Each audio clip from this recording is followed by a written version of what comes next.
much, and we need to hear more about the horrors that our people went through. And we've heard so much about all the great tragedies and those people, those few people who were lucky or smart enough to be able to escape. But the next question we have to ask ourselves is, here we are in the 21st century. Here we are already 16 years into the 21st century. What are the lessons? What is the legacy that we need to bring out from studying all of this and remembering all of this? And when we do, we see some things that are actually very tragic. And that is that, ironically, the lessons of Babi Yar are still very much applicable to international politics and the way things are done in the international community. Just think of the 20th century. Over 100 million people died in the 20th century. Soldiers and civilians, and much more often civilians than soldiers. Take, after all, Kiev, which was part of Russia. And we look at this and we see that 7 million soldiers were killed in the Red Army, and another 3 million were in the concentration camps and died, but 17 million more people were civilians who were willfully slaughtered. So together with the enormous technological progress that we have made ever since the beginning of the Industrial Revolution, at the same time, it's also tremendously enhanced the capacity that exists for states to destroy other peoples. And so when we look at it for what we care about most, which of course is Israel and the American Jewish community and the European Jewish community, there are important lessons here.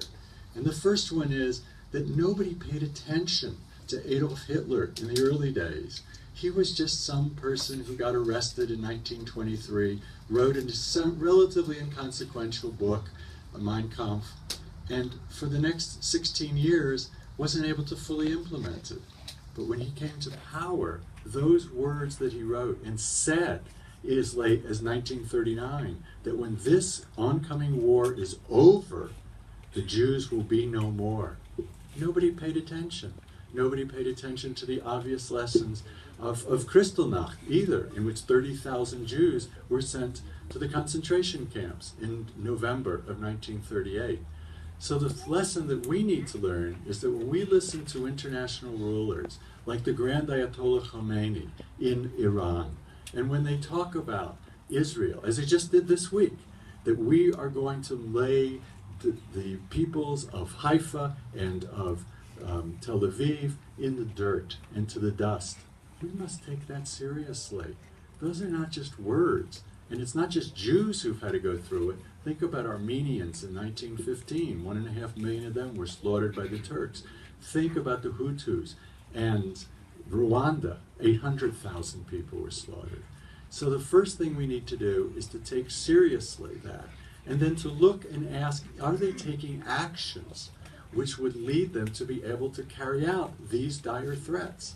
And if you looked at Germany, it was very simple. Germany, starting when Hitler came to power in January 1933, immediately turned to militarization and had fought very well in World War I, and by the end of the 1930s was able to do it. What are the Iranians busily doing? Pursuing as fast as they can an atomic and nuclear weapons, and working together with that with another country we need to pay attention to, which is North Korea. North Korea, on one hand, can be seen as a Chinese province, almost literally. But the reality is that when the Israelis in 2007 went after the Syrian nuclear reactor, whom did they encounter? North Koreans, because they had the most experience, and they had studied in Russia and in the Soviet Union. And so we need to pay, first of all, attention to countries and peoples that are threatening to do this, because those threats can tragically become realities.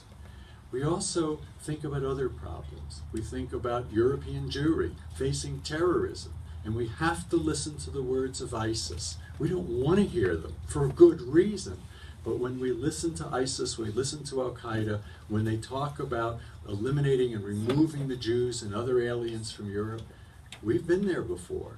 And many people say, oh, but they're a small group, they can't do it. Well, so were the Nazis. They got 3% of the vote in 1928, and yet by 1933, they were in power. So we need to think about those issues, When you read that 71% of French Jews, over 500,000 French Jews, 71% will not go to synagogue anymore because they are terrified to go out in the streets on Friday night and Saturday, they're telling you something not just about how they feel in reaction, but how other people feel. And it's also important to think about the fate of the Sephardim.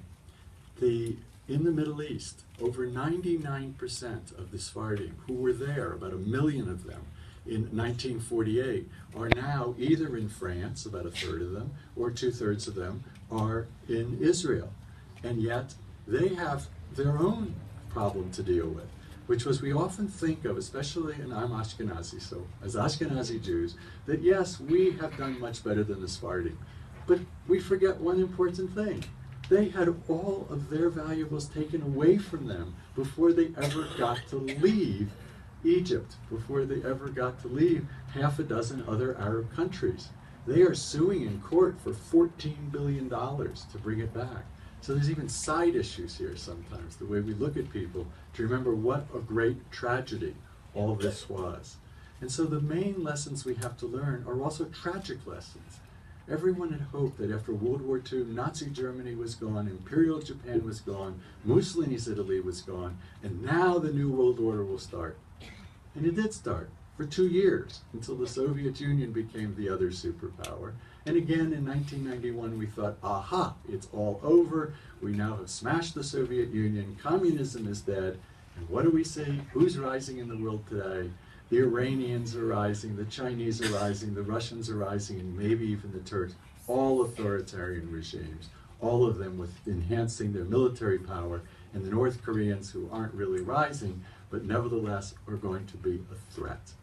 So we have to remember those very important things.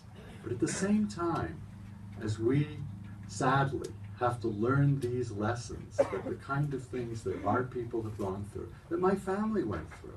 17 members of our family died in Odessa in the fall of 1941.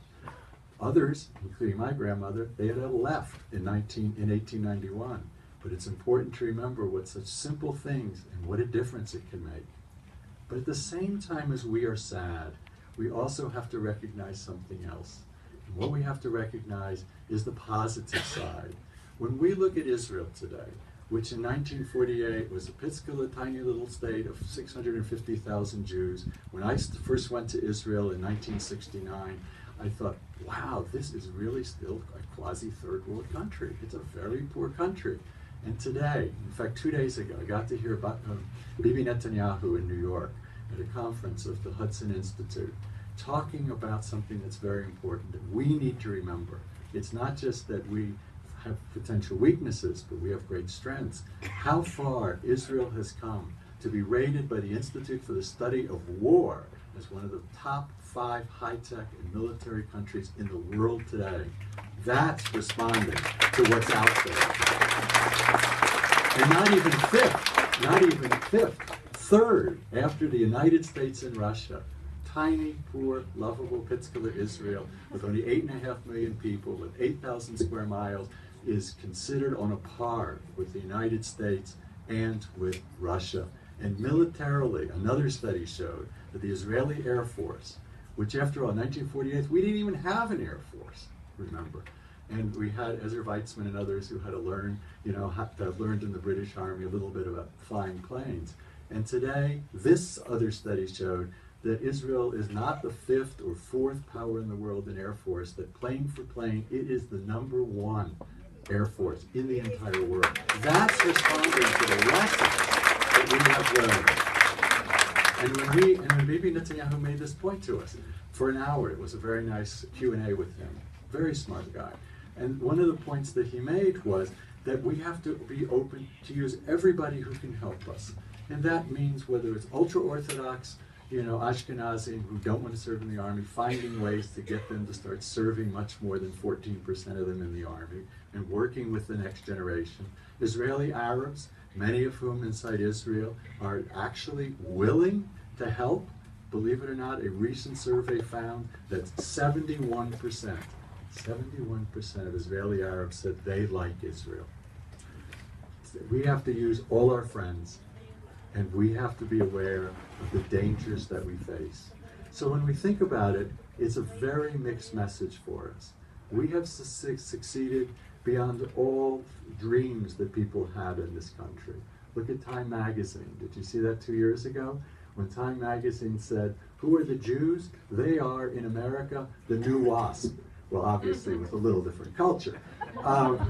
And who are the new Jews? They're the Asians who are coming. So our hard work, our orientation towards intellectual things, the business, the things that are powerful and important, and working together, that is extraordinarily important. Because we also remember a recent study that said over 1 billion people in the world are anti-Semitic on a very strong level. So we've got both at the same time. We've got the lessons of the past, which teach us how important it is for Israel to be strong, for the European Jews to be alert to what could happen to them in the years to come, and at the same time to do work, to be powerful and strong, not to go conquer other countries, not to create new world orders, but to defend ourselves so that at the end of the day, we have fulfilled something extraordinarily powerful. And that's where we end. What we've done is fulfill a 2,000-year-old dream. Think about it. When the Jews, the 3 million Jews in one study, who then lived in what we now call Israel back in the year 70, and 300,000 of them got massacred by the Romans, who among them could have thought that in not just a generation or two, but in 50 generations, there would arise a new Jewish state, and that Jewish state would be supported strongly by American Jews, by Jews all over the world, and by non-Jews as well. It would then become one of the leading states in the world in high technology. So I end with this. My son, as some of you know, is powerfully involved with the Chinese, and he's now in Shanghai. And what was fascinating was he's working for a company that buys other companies for a living and then sells them, which is also something very American. And they said to David, and he just started working for them after being in Hong Kong for 2 years, and your next task is to go to a country, these are Chinese talking, go to a country who has some of the best technology in the world and at bargain basement prices. Would you please, David, who went to 13 years of day school, would you please, David, learn a little about them and lead us to Israel? Because that's where we Chinese are going. And that's where we want to be, in the forefront, not just for what it makes us feel, but because we're fulfilling ancient pledge towards Israel, towards our people, towards everything that we can